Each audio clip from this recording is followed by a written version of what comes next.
Assalamualaikum warahmatullahi wabarakatuh. Saya M. Rakib Jamari dari Pekanbaru Riau, Indonesia.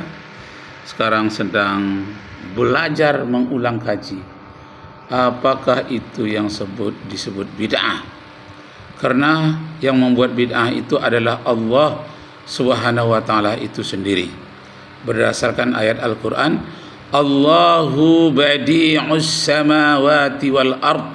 Allah lah yang membuat bid'ah langit dan bumi. Kenapa disebut Allah membuat bid'ah langit dan bumi? Karena tidak ada contoh sebelumnya. Allah membuat sesuatu tidak ada contoh sebelumnya, itu namanya bid'ah. Jadi Allah Subhanahu wa ta'ala lah yang berbuat bid'ah. Sedangkan manusia ada membuat bid'ah hasanah, bid'ah yang baik-baik, atau disebut dengan sunnatan hasanatan, menciptakan sesuatu yang baik yang tidak bertentangan dengan Al-Quran dan sunnah. Nah, karena itu kita dengarkan penjelasan, bukan lagi dari Pekanbaru, ini dari Jakarta. Kita dengarkan. Muncul istilah, kalau tidak ada contoh itu bid'ah, nggak ada contoh itu bid'ah.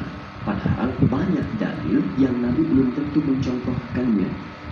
Kenapa Nabi tidak mencontohkan langsung? Karena boleh jadi hal yang dimaksudkan teman-teman sekalian tidak sama, tidak cocok antara apa yang Nabi kemudian rasakan dengan yang umat akan jalani. Seleranya bisa beda, bisa lain. Contoh, dog, daging dog yang mirip dengan biawak penampakannya, ya. Tapi dog beda antara biawak dengan dog, ini lain.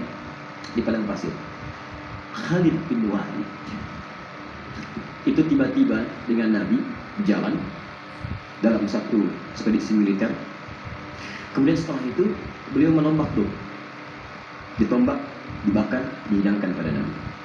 Begitu dihidangkan, Nabi tidak makan, diam saja. Nah, Khalid sangat pintar sekali.